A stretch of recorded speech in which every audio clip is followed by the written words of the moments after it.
business in 1824 to trade tea and coffee. I also sold cocoa nibs I prepared myself, chocolate and coffee beans. These drinks were considered as wholesome alternatives to alcohol, which we as Quakers strongly disapproved. In my spare time, I experimented with preparations of cocoa beans and chocolate, which I could sell in the shop. Soon I had to rent a warehouse in nearby Crooked Lane, where I could manufacture these products on a larger scale. At first, it was very difficult, because I had to pay high taxes on the cocoa beans. And then, on top of all that, I had to move out of Crooked Lane and into another factory, here in Bridge Street. That's when my brother Benjamin joined me, and together we formed Cadbury Brothers. With more space, we could now prepare a cocoa powder and an eating chocolate that could be packed and sold. Soon after, my eldest son, Richard, joined the company. Having Richard with us made all the difference.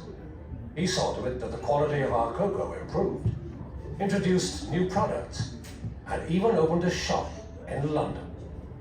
Our efforts were rewarded when we received our first royal warrant from Queen Victoria. That was when my youngest son, George, joined us. George introduced many benefits for the workforce, such as half-day holidays, a sick club, and many improvements in the factory. And Richard, your new designs for our packaging were a huge success. Well, we had to try something different, just to get ourselves recognized, Father, as we were still a small company. Our aim was to manufacture only the highest quality cocoa and chocolate. I know, but I could tell you some stories of less scrupulous producers who added brick dust to their cocoa. Ours was still gritty, but we only added sugar to take away the bitter taste and starch to absorb the fat. However, George had heard of a new kind of cocoa press. He went to Holland in 1866, saw the press being used and brought one back. The Van Houten Press. Oh yes, Father. You see, because we could extract more of the cocoa butter, there was no need for more additives. Not only was our cocoa essence more palatable, but also output increased. The Bridge Street factory was now too small to cope, and we had to expand somewhere else. For some time, George and I had shared the same vision to build our new factory in a garden setting, away from the smoke and grime of the city. We called our new factory Bourneville. We opened our new factory in 1879, and were faced with many more challenges as the size of our workforce increased.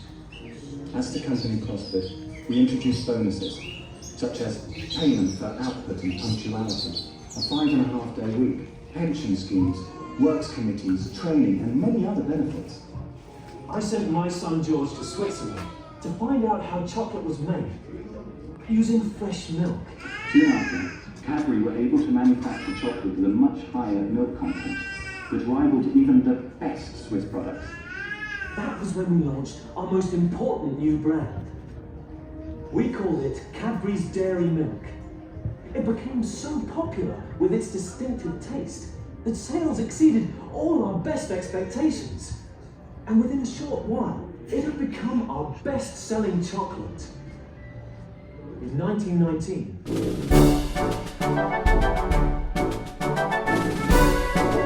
again, they come out of their wedges. So they use their little finger to check that the chocolate was cold. Cold for the mould. Now that is cold, so that's